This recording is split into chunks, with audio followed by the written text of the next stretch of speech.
রাখা আমাদের দুর্বলতা, তাহলে সেই প্রশাসনের ঊর্ধ্বতন কর্তৃপক্ষকে চালিয়ে দিয়ে কাটিয়ে দিতে চাই যে আমাদের যেমন ভরসা রাখতে পারি, আমরা যেমন বিচার ব্যবস্থার মধ্যে ভরসা রাখছি, যদি আইনত ব্যবস্থা নিয়ে আবু সিদ্দিকের বিচারে যারা খুন করলো তাদেরকে সর্বোচ্চ শাস্তির জন্য যে আমরা এগিয়ে যাচ্ছি, তাতে যদি ডিস্টার্ব করে রাতে এসে আবু সিদ্দিকের চাপাকে যাতে যদি ডিস্টার্ব করে, তাহলে আগামী দিনে কিন্তু আমরা মাঠে ময়দানে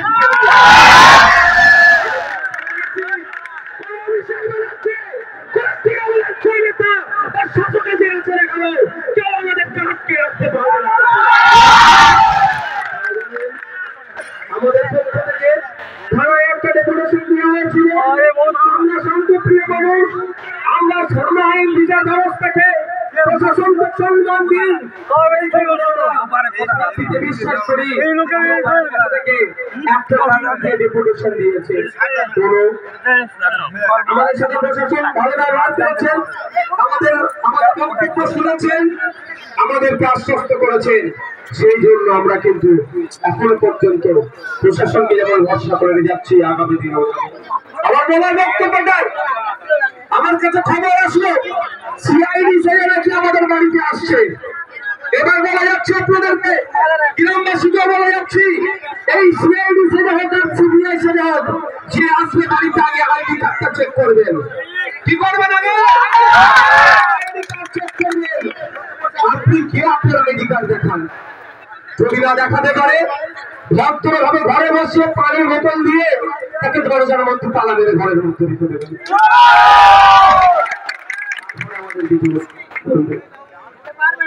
আসতে পারে, কিন্তু আমি খবর পেলাম যে আমাদের সাথে যোগাযোগ হয়েছে, আমরা যেই বললাম ওরা আইডি কার্ডটা দেখতে চাও তো, তখন সুর করে পালিয়ে গেল।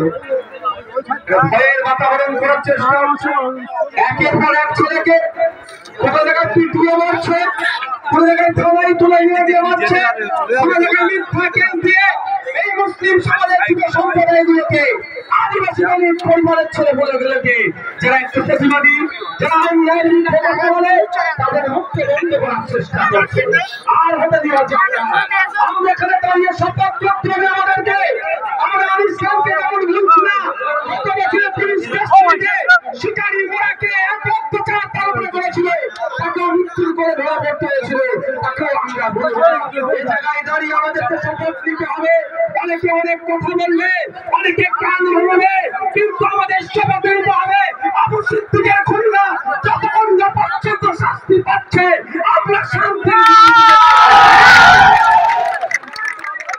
আমরা চাই না আগামী দিনে এই ধরনের কোন মাইল গোল খালি হোক, কোন শিকারী মোড়ার মতো পুলিশ কাস্টডিতে কোন আবু সিদ্দিকের মতো কারো ভাইপো হারা হোক। আচ্ছা, এটা আমরা চাই না।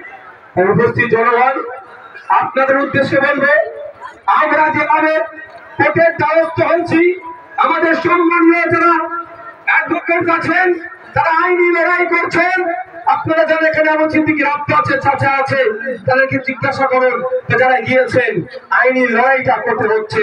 সাথে সাথে আগামী দিনে করোনা আবু সিদ্দিকের মতো ঘটনা ঘটে, তার জন্য আমাদের মাঠে ময়দানে লড়াই করতে হবে।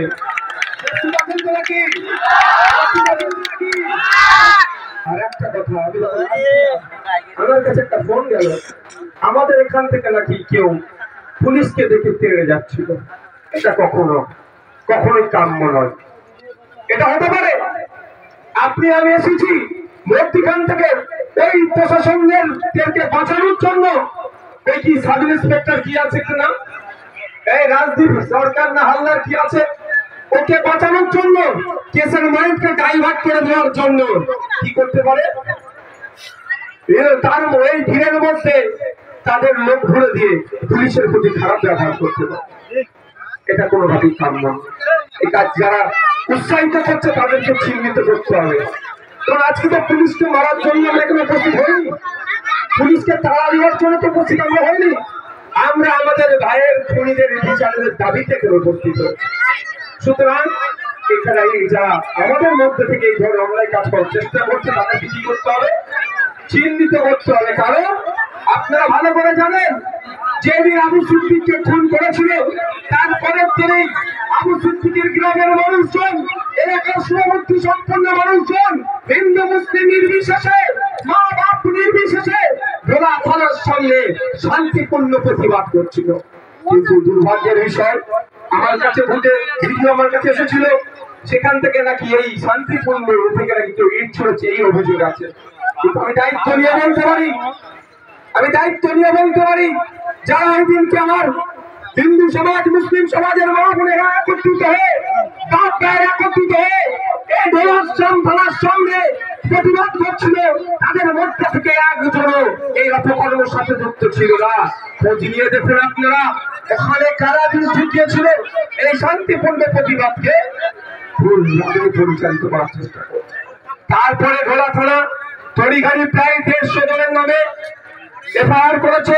এ জায়গায় দাঁড়িয়ে বলে যাচ্ছি, ভোলা থানার বড়বাবু সহ এলাকার এসডিপিও সহ এসপিকে সুন্দরবন ডিস্ট্রিক্টের বলে যাচ্ছি, এই 150 জনের মধ্যে একটা নিরীহ মানুষকে যদি পুলিশ একটা অ্যারেস্ট করে তারপরে কি